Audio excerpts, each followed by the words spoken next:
বাইরে থেকে দেখে বোঝার উপায় নেই ভেতরে কি চলছে। কোনো ইট পাথরের ধুলো নেই, নেই যন্ত্রপাতির বিকট শব্দ। এমনকি প্রবল বৃষ্টিতেও থেমে নেই কাজ। শহরের ব্যস্ততম রাস্তার পাশেই নির্মাণ করা হচ্ছে বহুতল ভবন, অথচ পথচারীরা টেরও পাচ্ছেন না। রূপকথার মতো মনে হলেও চীনের জিনাং শহরে এটি এখনকার বাস্তবতা। পরিবেশ দূষণ নিয়ন্ত্রণে চীন এক অভিনব উদ্যোগ নিয়েছে। বড় কোনো নির্মাণ কাজ শুরু হলে চীনারা এখন পুরো এলাকাটিকে একটি বিশালাকৃতির স্বচ্ছ ইনফ্লেটেবল বা বায়ু ভর্তি বেলুন কাঠামো দিয়ে ঢেকে দিচ্ছে।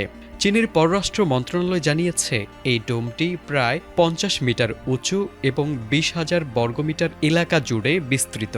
এটি বিশ্বের অন্যতম বৃহত্তম ইনফ্লেটেবল কাঠামো। এর ভেতরে উন্নত এয়ার ফিল্টারিং ও নেগেটিভ প্রেসার সিস্টেম ব্যবহার করা হয়েছে, যা ভেতরের ধুলোবালিকে কোনোভাবেই বাইরে যেতে দেয় না।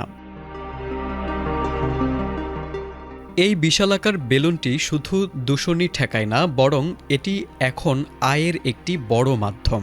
বেলুনের গায়ে বড় বড় ডিজিটাল বিজ্ঞাপন প্রদর্শন করে কর্তৃপক্ষ বাড়তি অর্থ উপার্জন করছে।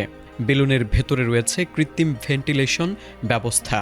স্বচ্ছ প্যানেল দিয়ে দিনের বেলা সূর্যের আলো ভেতরে প্রবেশ করে, ফলে কৃত্রিম আলোর প্রয়োজন পড়ে না।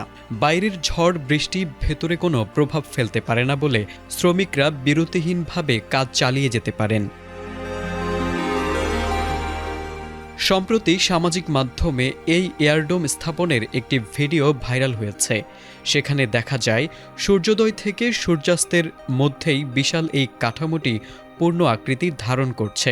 দ্রুত স্থাপনযোগ্য এবং সহজে সরানো যায় এই প্রযুক্তিটি এখন আধুনিক নির্মাণশৈলীর এক অনন্য উদাহরণ হয়ে দাঁড়িয়েছে।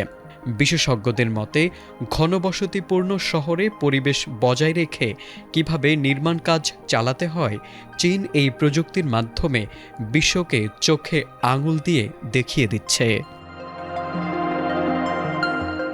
তারেক আজিজ, এটিএন বাংলা।